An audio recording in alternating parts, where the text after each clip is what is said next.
मंत्री उदय सामंत बोलतायत, थेट जाऊयात. आज उमेदवारी अर्ज भरण्याचा शेवटचा दिवस होता. 3 वाजल्याच्या नंतरचा वेळ आहे. आपण कसं पुणे महानगरपालिकेला सामोरं जातो, युती आहे नाहीये, थोडं स्पष्टीकरण. मगाशीच मी आपल्याशी संवाद साधला आणि त्याच्यानंतर मी असं सांगितलं होतं की पुण्याचे आमचे सर्व सहकारी जे आहेत आणि नेते जे आहेत त्यांच्याशी मी चर्चा करणार आहे. आणि मगाशी आपण एक जो मुद्दा सांगितला होता की काही कार्यकर्ते आमचे भावनिक झालेले आहेत, त्यांच्याशी देखील आम्ही चर्चा केली. आता निलमताई देखील या ठिकाणी उपस्थित आहेत, विजय बापू आहेत, आमचे आबा आहेत, रवींद्र दंगेकर आहेत. जे मगाशी मी आपल्याला सांगितलं की अनेक ठिकाणी शिवसेना भाजपची युती महानगरपालिकेमध्ये आहे. ज्या ठिकाणी एकमत होऊ शकलं नाही तिथे एबी फॉर्म आम्ही दिलेले आहेत दोन्ही पक्षांनी. याच्या संदर्भात उद्यापासून चर्चा होईल आणि त्याच्यातनं दोन्ही नेते म्हणजे शिंदेसाहेब आणि देवेंद्रजी योग्य तो निर्णय घेतील. ही देखील भूमिका मी पुण्याच्या सगळ्या पदाधिकाऱ्यांना सांगितली आणि ती देखील त्यांना मान्य आहे. परंतु आज सकाळी जी एक पत्रकार परिषद झाली त्या संदर्भात मला बोलायचं आहे की खासदार संजय राऊत यांनी असं सांगितलं की मुंबईच्या संदर्भामध्ये जे जागा वाटप झालं ते त्यांना चुकीचं वाटतंय. पण याच सगळ्यांनी पुढे सोडलेली होती की आपल्याला फक्त 52 जागा मिळणार आहेत. नंतर दुसऱ्या दिवशी जर आपण सामना वर्तमानपत्र असेल तर त्याच्यामध्ये 61 जागा फायनल झाल्या अशा पद्धतीची बातमी आली. त्याच्यानंतर 65 वर हे थांबले आणि खरं तर काल 90 जागा मिळाल्यामुळं खरा पोटसूळ जर कोणाला उठला असेल तर यांना उठलेला आहे. आणि 90 जागा देऊन नक्कीच भाजपानं शिवसेनेचा त्या ठिकाणी सन्मान केलाय. भाजप आणि शिवसेना म्हणून आमचा स्ट्राईक रेट हा अतिशय चांगला राहील. 150 पेक्षा जास्त जागा मुंबई महानगरपालिकेमध्ये आम्ही जिंकू. आणि पुन्हा एकदा की जे विधानसभेला हेच सांगत होते, लोकसभेला हेच सांगत होते, महाराष्ट्रातल्या आणि देशातल्या जनतेनं जसा निर्णय महायुतीच्या बाजूने दिला तसा मुंबई महानगरपालिकेमध्ये देखील महायुतीच्याच बाजूने निर्णय झालेला आपल्याला दिसेल आणि महायुतीचाच महापौर झालेला आपल्याला दिसेल. त्याच्यामुळं कायमस्वरूपी एकनाथ शिंदे साहेबांना टार्गेट करायचं, एकनाथ शिंदे साहेबांची बदनामी करायची आणि कायम त्यांना कमी लेखायचं हाच उद्योग काही लोकांनी गेली 3.5-4 वर्ष केलाय. आणि त्याला एकनाथ शिंदे साहेबांनी निवडणुकांमधनं उत्तर दिलंय. खरं तर आत्मचिंतन होणं गरजेचं होतं. नगरपालिकेच्या ज्या निवडणुका झाल्या त्याच्यामध्ये युबीटी 5 नंबरला गेलेली आहे. 1 नंबरला भाजप आहे, 2 नंबरला शिवसेना आहे धनुष्यबाणाची, 3 नंबरला अजितदादांची राष्ट्रवादी काँग्रेस पार्टी आहे, 4 नंबरला शरद पवार साहेबांची राष्ट्रवादी काँग्रेस पार्टी आहे आणि 5 नंबरला युबीटी आहे. पूर्वी पहिल्या 2 नंबरमध्ये आपल्याला शिवसेना शोधायला आपण सुरुवात करायचो. आता आपल्याला तळापासून नंबर युबीटीसाठी शोधावे लागतात आणि तो देखील दुर्दैवानं शेवटून पहिला नंबर त्यांचा आलेला आहे. त्याच्यामुळे याच्यावर आत्मचिंतन झालं पाहिजे की आपण महाराष्ट्राच्या नगरपालिकांमध्ये का मागं गेलो, त्याचे कारण काय, याचं आत्मचिंतन करण्यापेक्षा एकनाथ शिंदे साहेबांवर टीका करणं आणि त्यांची बदनामी करणं हा एकच उद्देश डोळ्यासमोर ठेवून या पत्रकार परिषद होतात. पण आम्ही अनेक वेळा सांगितलं की जेवढं एकनाथ शिंदे साहेबांची बदनामी करण्याचा प्रयत्न ते करतील तेवढी एकनाथ शिंदे साहेबांचीच म्हणजे धनुष्यबाणाच्या शिवसेनेची मतं ही महाराष्ट्रामध्ये वाढतील. आणि त्याला पार्श्वभूमी जर आपण बघितली तर नगरपालिकेमध्ये 72 ते 75 ठिकाणी जे नगराध्यक्ष शिवसेनेचे निवडून आलेले आहेत हे त्यांना उत्तर आहे. आणि अजून त्यांना एक ऍडिशनल माहिती देतो. 11 नगराध्यक्ष आमचे असे पराभूत झालेले आहेत. पाचगणीचा नगराध्यक्ष तर आमचा 2 मतांना पराभूत झालेला आहे. मेढ्याचा नगराध्यक्ष आमचा 10 मतांना पराभूत झालेला आहे. असे 50च्या आतमध्ये पराभूत झालेले नगराध्यक्ष हे 11 आहेत. म्हणजे स्ट्राईक रेट बघा. आणि तुम्ही 211 नगराध्यक्षाच्या निवडणुका लढल्यात, 8 जण युबीटीचे जिंकले, त्यातला एक आमच्याकडे आला. त्याच्यामुळे आलेले देखील आपल्याला सांभाळता येत नाही, त्याचं आत्मचिंतन आपण करावं. हीच परिस्थिती महानगरपालिकेला असणार आहे. महानगरपालिकेला किती पत्रकार परिषदा झाल्या, किती सभा झाल्या आणि मी तर घाबरलो. म्हणजे महानगरपालिकेच्या निवडणुका 29 आणि यांच्या सभा 6 म्हणजे किती भरपूर सभा आहेत. त्याच्यामुळं सर्वसामान्यांपर्यंत जाणारं नेतृत्व एकनाथ शिंदे साहेबांचं आहे. कार्यकर्त्यांच्या निवडणुकीला प्रत्येक नगरपालिकेमध्ये जाऊन एकनाथ शिंदे साहेबांनी सभा घेतली. ही ताकद देण्याची पद्धत कार्यकर्त्यांना आणि महाराष्ट्राला कळलेली आहे. आणि 29 महानगरपालिकेच्या निवडणुका असताना फक्त जवळच्या 6 महानगरपालिकेमध्ये सभा घ्यायची आणि कार्यकर्त्यांना वारावर सोडायचं, हा जो काही प्रकार आहे हा थांबला पाहिजे. यासाठी काहीतरी आत्मचिंतन करावं अशी माझी विनंती खासदार संजय राऊत साहेबांना आहे. एकनाथ शिंदे किती सभा घेणार आहेत एकूण? नगरपालिकेच्या निवडणुकीमध्ये एकनाथ शिंदे साहेबांनी पहिल्या टप्प्यामध्ये 53 सभा घेतल्या आणि दुसऱ्या टप्प्यामध्ये 7 सभा घेतल्या, म्हणजे 60 सभा आमच्या पक्षप्रमुखांनी घेतल्या. समोरच्यानी किती घेतल्या? वरचा 6 काढून घेतल्या की जे उरतं ते 0 सभा घेतल्या. त्याच्यामुळे शिंदे साहेब हे कार्यकर्त्यांचे, सर्वसामान्यांचे नेते आहेत. ते कार्यकर्त्यांच्या निवडणुकीसाठी घरापर्यंत जायला देखील त्यांना कुठं कमीपणा वाटत नाही. सर, एक प्रश्न असा विचारला जातोय की अजित पवार हे तुमच्या सोबत आहेत स्टेट गव्हर्नमेंटमध्ये, पण आता त्यांची जी युती झाली आहे ती शरद पवारांच्या राष्ट्रवादीशी झालेली आहे. तडजोडीचा काही मुद्दा या ठिकाणी समोर येतोय, त्यामुळे तुम्ही कसं बघता या दोन्ही राष्ट्रवादीच्या युती? हा त्यांनी घेतलेला निर्णय आहे ना. अजितदादांनी शरद पवार साहेबांच्या राष्ट्रवादी काँग्रेस पार्टी बरोबर युती करण्याचा निर्णय घेतलाय, आघाडी करण्याचा निर्णय घेतलाय. हा त्या दोन पक्षातला वैयक्तिक बाब आहे. आणि पुणे महानगरपालिका आणि पिंपरी चिंचवड महानगरपालिकेमध्ये ते आमच्यासोबत असणारच नाहीत, ही सुरुवातीपासून त्यांची भूमिकाच होती. एवढी मोठी बैठक तुमची आता पार पडली, अनेक उमेदवारांनी एबी फॉर्म देत तुम्ही त्यांना अर्ज देखील भरायला लावलाय, तर जागा वाटपाचा हा फॉर्म्युला, जागा वाटपाचा फॉर्म्युला आणि तुम्ही किती एबी फॉर्म दिलेले? मी सांगतो ना, स्वाभाविक ज्यावेळी एकमत होत नाही त्यावेळी बोलणीसाठी असेल किंवा अन्य गोष्टींसाठी आमची दारं उघडी आहेत, हे मी मगाशी देखील सांगितलं. आम्ही जे काही एबी फॉर्म दिलेले आहेत त्याचे पूर्ण आता फॉर्म भरून झाल्यानंतर माहिती आमचे स्थानिक पदाधिकारी आपल्याला देतील. पण आम्ही फ्लेक्झिबल आहोत हे अनेक वेळा सांगितलेलं आहे. म्हणून सकाळी मी आल्या सांगितलं की जे स्टेटमेंट केले की युती तुटली, ती युती कुठेही तुटलेली नाही. युतीच्या संदर्भामध्ये सगळ्या चर्चा सुरू आहेत. आम्ही एबी फॉर्म भरून ठेवलेले आहेत.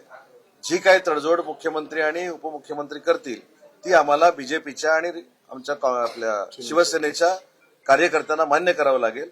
हा पक्षश्रेष्ठींचा आदेश आहे. संजय शिरसाटांना तिकडे कार्यकर्त्यांची शेवटी माफी मागावी लागली. आता मग जेव्हा युगंताई वरती बसले होत्या, बाहेर कार्यकर्त्यांची सगळी झुंबड उडली होती, सगळे अग्रेसिव्ह झाले होते की प्रत्येकाला पाहिजे होता. मुद्दा हा आहे की शेवटच्या क्षणापर्यंत तुमच्या मित्रपक्षाने तुम्हाला गाफील ठेवलं म्हणून शिवसेनेवरती वेळ आली का? कारण सुरुवातीलाच ह्या तडजोडी झाल्या असत्या तर कदाचित गोष्टी स्मूथली फंक्शन. याचं उत्तर मी सकाळी दिलेलं आहे की एकत्र 29 महानगरपालिकेची निवडणूक ही पहिल्यांदाच होते. त्याच्यामुळे नेते प्रत्येक म्हणजे वरिष्ठ नेते जे आहेत, जे निर्णय घेणारे नेते आहेत, हे स्वाभाविक बिझी असणं म्हणजे क्रमप्राप्त आहे, त्याच्यामध्ये काही नाही. त्याच्यामुळे तो संवादात आम्ही कुठेतरी कमी पडलो असू, पण आमच्याकडे 4 दिवस आहेत, त्याच्यामध्ये आम्ही चर्चा करू. कार्यकर्त्यांशी तुम्ही चर्चा केलेली आहे. कार्यकर्त्यांचं काय म्हणणं आहे, किती जागा घ्याव्यात पुणे महापालिकेत, म्हणजे निवडणुकीसाठी किती जागा? नाही, आता पहिली गोष्ट अशी आहे की आम्ही किती एबी फॉर्म दिलेला आहे संध्याकाळी आपल्याला कळेल. आम्ही पुन्हा एकदा कार्यकर्त्यांशी चर्चा करू. आपल्याला 3 दिवस आहेत ना, आणि 3 दिवसात आपल्याला पण काही काही टप्प्याटप्प्यानं आम्हाला द्यायचं आहे. तुम्हाला अपेक्षित किती जागा प्रॅक्टिकली हे तुम्हाला शक्य वाटतंय का की एवढे एबी फॉर्म पाठीमागे घेता येतील आणि तरी देखील आपल्याला म्हणता येईल की युती अबाधित आहे? मी काय सांगितलं, शेवटी प्रत्येकाला पक्ष वाढवण्याचा अधिकार आहे. एकमत जर जागावर झालं नाही तर शेवटी प्रत्येक पक्षाचा एबी फॉर्म दिला जातो. या संदर्भात मगाशी देखील मी सांगितलं की मी स्वतः मुख्यमंत्री महोदयांशी बोललो, स्वतः आमच्या पक्षप्रमुखांशी बोललो, मी स्वतः चंद्रकांत दादांशी बोललो आणि त्यांच्याशी चर्चा करून आम्ही हे एबी फॉर्म भरलेले आहेत. त्यांनी देखील भरले, आम्ही देखील भरले. मी रेकॉर्डवर तुम्हाला सांगतो. ते सांगतील ना, आता माझ्याकडे तो आकडा नाही आहे. एक मिनिट साहेब, एक मिनिट.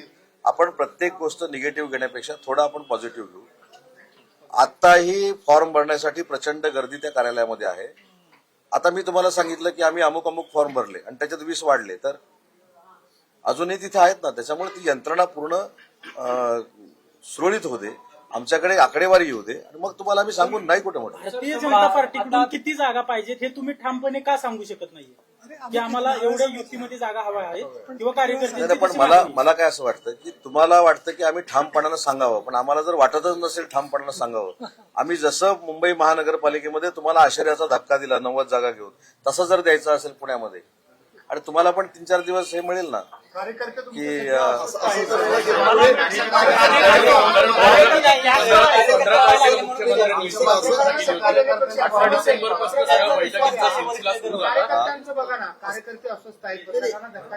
असं तर नाही ना की मुंबईमध्ये जास्त जागा पडून आपण माझी विनंती आहे आपल्याला. मी एकदा सांगतो, आमच्या कार्यकर्त्यांकडनं चुकून धक्का लागला असेल तर आम्ही पाहिजे ते दिलगिरी व्यक्त करतो, पण अशा पद्धतीनं पत्रकारांना धक्का बिक्का मारणं काय झालं काय मला माहित नाही. असं होणार नाही.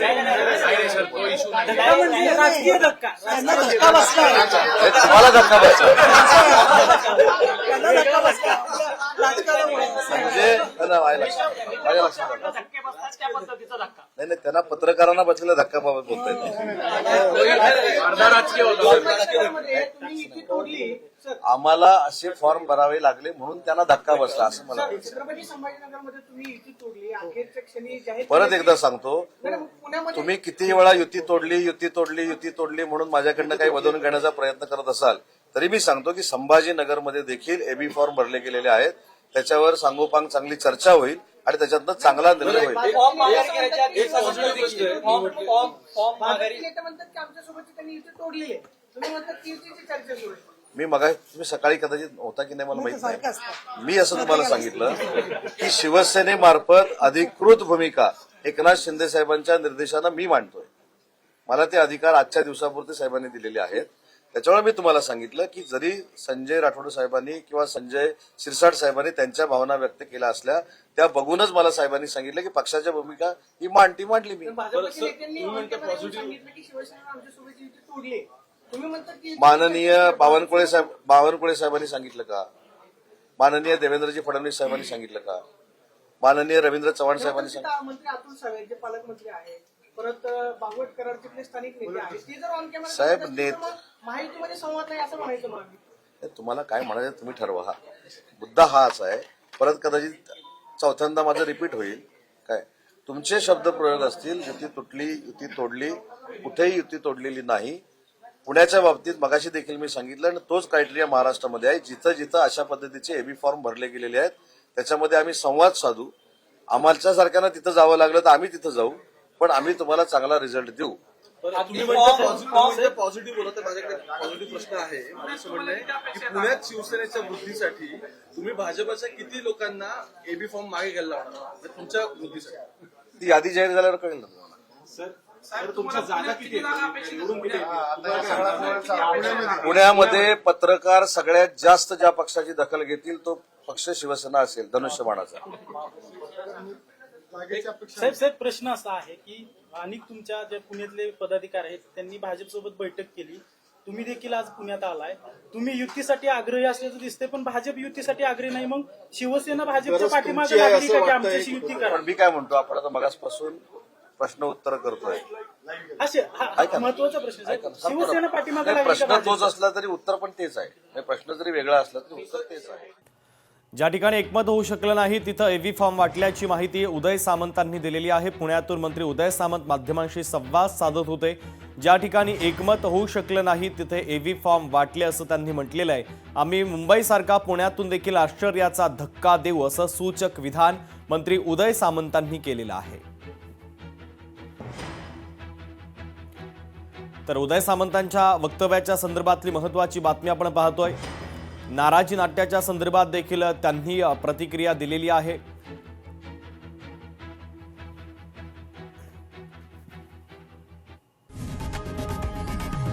लोकशाही मराठी ऐका, पहा, जागरूक रहा.